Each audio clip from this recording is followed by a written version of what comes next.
本当に効率のいい勉強法。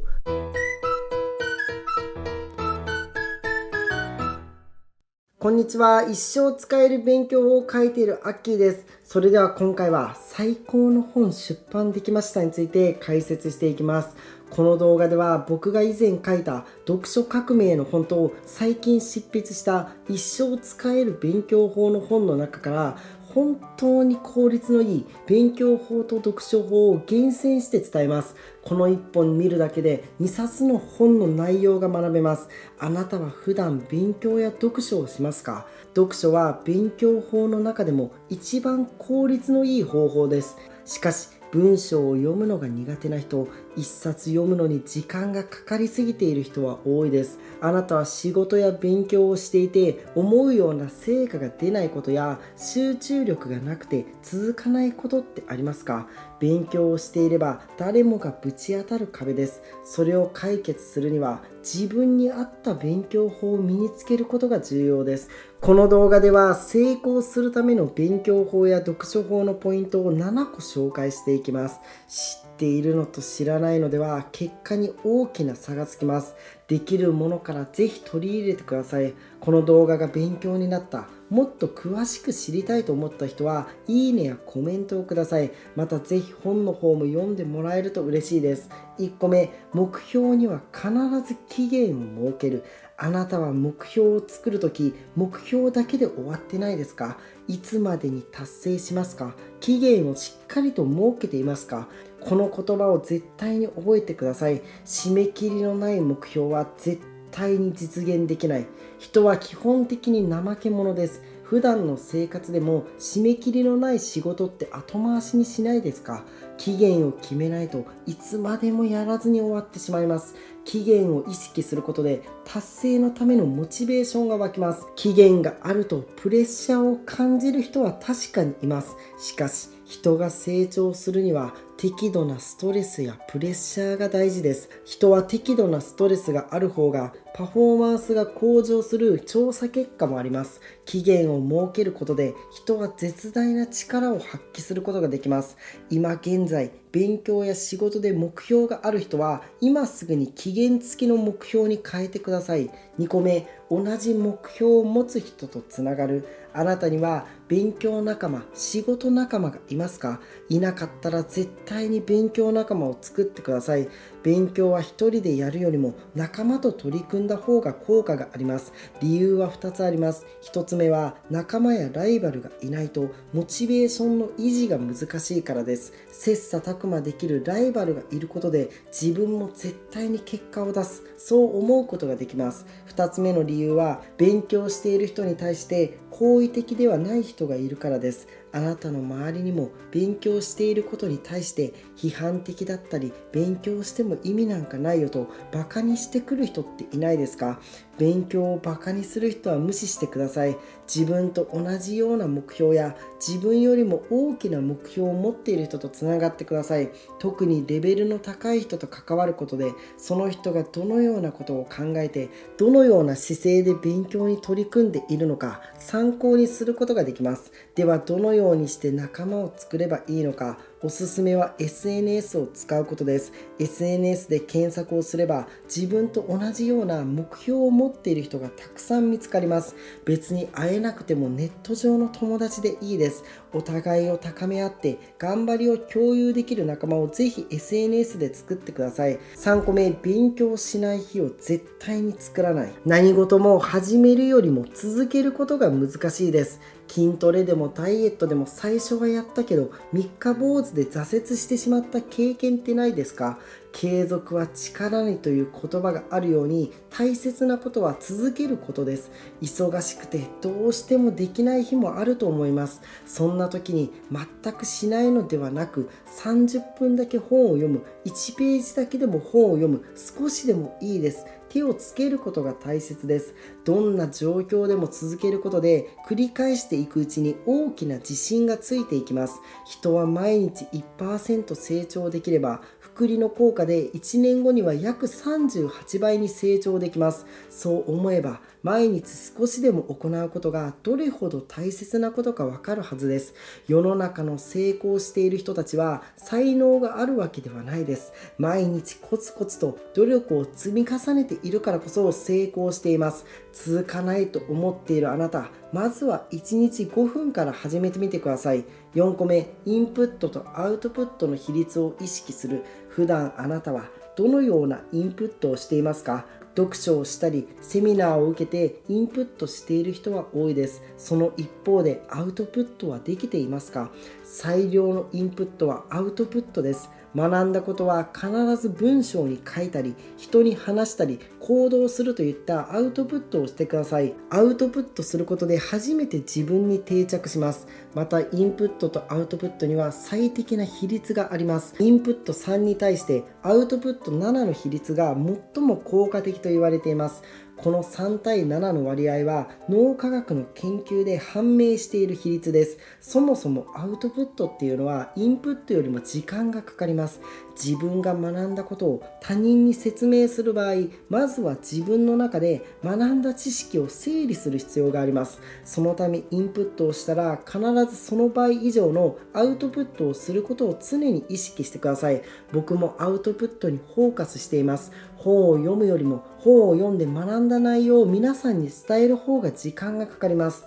5個目、音声・動画を活用する。あなたは勉強するとき、どのように勉強していますか？勉強するときは目を使って学ぶことが多いはずです。しかし、実は脳の理屈から言うと、目で学ぶよりも耳で学ぶ方が効果的です。人間を含めた多くの動物は視覚よりも実は聴覚の方が優れています。耳で聞いた方が記憶に残りやすいです。音楽で考えてみれば分かりやすいです。歌詞を読むのか歌を聴くのか、どちらが覚えやすいですか？きっと耳で聞いて学ぶ方が覚えやすいって思う方が多いはずです。そして耳で聞いて学ぶことは場所を選ばないメリットがあります。歩いている時や電車に乗っている時はイヤホンをつけて学んでください。再生速度も 1.5 倍から2倍で聞くことをお勧めします。時短になるだけでなく、あなたの注意力が高まって記憶に残りやすくなります。仕事が忙しくて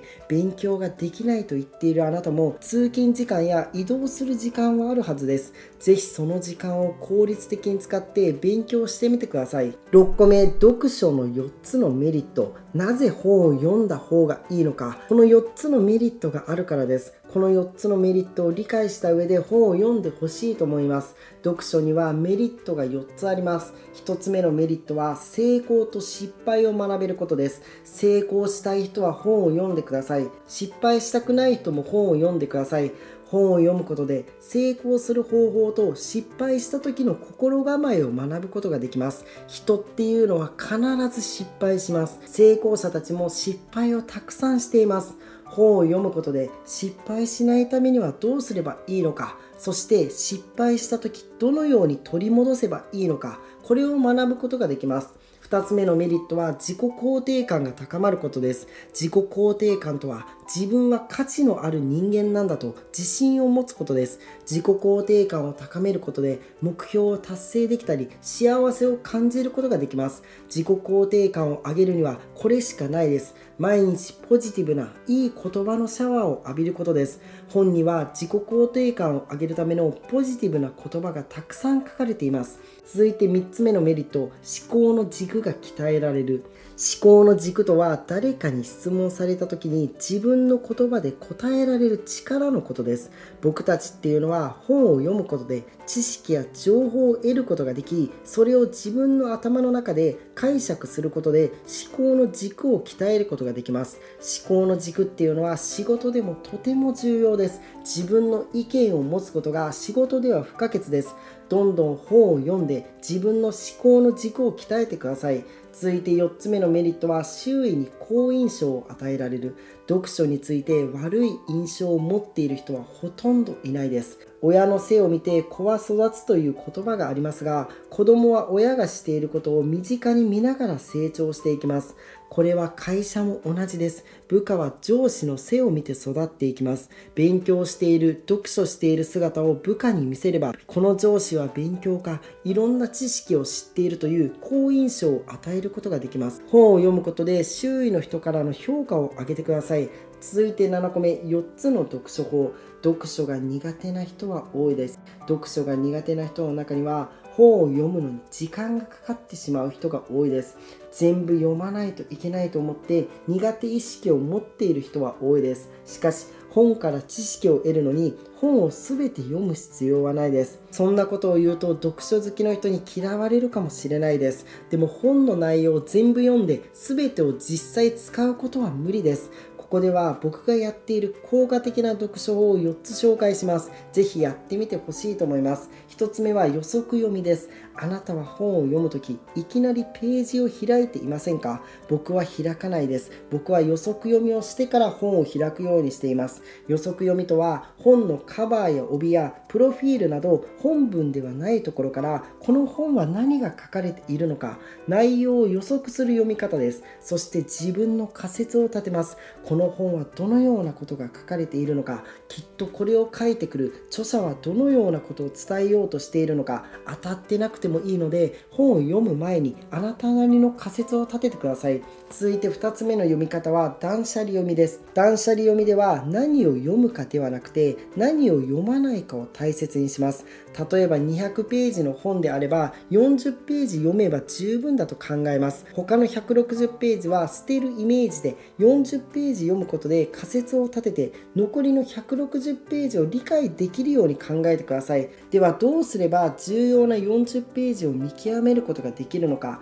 まずは本の初めにを読んでください。その理由は、本の冒頭部分に問題提起や解決策が書かれているからです。その中のしかしや実はの言葉の後には大事なことが書かれていることが多いです。国語できっと習ったことあるはずです。しかしの後には大事なことが書かれています。初めにを読んだら次に終わりにを読んでください。終わりには、自分が言いたかったことはこれということが書かれています。つまり、初めにと終わりにを読むことで本の結論を先に大まかにつかむことができます。言いたいことがつかめれば、あとは本の中から言いたいことが書かれていそうなセクションを読んでみてください。続いて3つ目は記者読みです。先ほどの断捨離読みで重要な箇所を見つけたら、次は記者読みで読んでいきましょう。記者読みとは、ただぼーっと読むのではなく、芸能記者のようにどんどん突っ込みながら読んでいく方法です。あなたは芸能人の不祥事について取材していると思ってください。著者が言っていることを鵜呑みにするのではなく、著者と対話していると思いながら読むことです。また記者読みでは、次の7つの質問を意識しながら読むといいです。1、問題提起は何か。この本は何を伝えたいのか考えてください。2、問題提起に対する解決策は何か。ここでは正解を探すのではなく、自分なりに解決策は何かを考えてください。3、何を学びたいか。自分がこの本から何を学びたいか考えてください。4、学んでどうなりたいか。自分が学んだ後どうなりたいか具体的に考えてください。5、他の本との共通点や相違点を探す。ただ読むだけではなく、他の本との違いを考えてください。6、著者が伝えたいことを3個に絞る。7、本を読んで自分に一番刺さったとこはどこか。続いて4つ目の読み方が要約読みです。記者読みで著者と対話したことを3個から5個の項目に要約してみてください。これをすることで本の全体を把握することができます。要約といっても内容をまとめることではないです。僕が言う要約っていうのは、本を読んであなたが刺さったことや感じたことをまとめる自分なりの要約です。そのため正解っていうのはないです。僕の YouTube 図書館も、僕が本を読んで本当に良かったところを要約して皆さんに伝えています。そして自分なりに要約したことを他の人に話してください。アウトプットすることによってより理解が深まります。解説は以上です。この動画で学んだ勉強法、読書法を利用すれば今まで目に見えてこなかったチャンスが見えてきます。動画で解説できなかった他のテクニックも知りたい人は、読書革命の本と一生使える勉強法をぜひ読んでみてください。3回以上読むことをお勧めします。今回の解説が勉強になったという人は、いいねやコメントをください。本日もご覧いただきありがとうございます。ぜひ次の動画でお会いしましょう。